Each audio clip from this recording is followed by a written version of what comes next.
அனைவருக்கும் இனிய வணக்கங்கள். நான் உங்கள் ஆசான் வல்லரசு தினேஷ் ராஜா.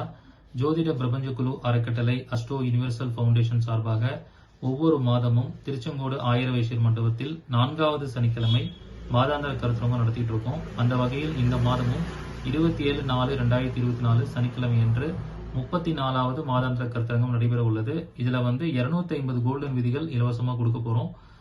இதுல அனைவரும் கலந்து கொள்ளலாம். ஜோதிடத்தின் மேல் இன்ட்ரெஸ்ட் இருக்கிறவங்க, பொதுமக்களும் இதுல கலந்துக்கலாம். வரவங்க எல்லாருக்கும் ஜோதிட ஜாமானுடைய ஸ்பீச் உங்களுக்கு இலவசமா கிடைக்கும். அது மட்டும் இல்லாம இந்த கோல்டன் ரூல்ஸ் எந்த மாதிரியான ரூல்ஸ் கொடுக்க போறேன் அப்படிங்கிற டிப்ஸை இந்த ஷார்ட்ஸ்ல நான் சொல்ல போறேன். ஒரு ஜாதகத்தை நீங்க பார்த்த உடனே அந்த ஜாதகர் வெற்றி அடைவாரா அப்படிங்கறத எப்படி தெரிஞ்சுக்கிறதுனா, லக்ன புள்ளி புஷ்கரத்துல இருந்ததுன்னா நிச்சயமா அந்த ஜாதகர் வெற்றி அடைவார். ஏதாவது ஒரு விதத்துல அவர் போராடியாவது வெற்றி அடைஞ்சிருவார். லக்ன புள்ளி புஷ்கர நவாம்ச பாதத்துல இருக்கணும். ஃபார் எக்ஸாம்பிள், லக்ன புள்ளி ஒருத்தங்களுக்கு பரணி 3ல இருக்கு, அது விசாகம் 4ஆம் பாதத்துல இருக்கு அப்படின்னா அவங்க நிச்சயமா வெற்றி அடைவாங்க. இந்த மாதிரியான ஷார்ட்கட்டான கோல்டன் விதிகளை நான் உங்களுக்கு PDF வடிவில் பிரிண்ட் அவுட் ஃபார்மேட்ல நேரில் வரவங்க கொடுக்க போறோம். இந்த அரிய வாய்ப்பை பயன்படுத்திக்கோங்க. நீங்கள் அனைவரும் கலந்து கொள்ளுங்கள். நன்றி, வணக்கம், வாழ்க வளமுடன்.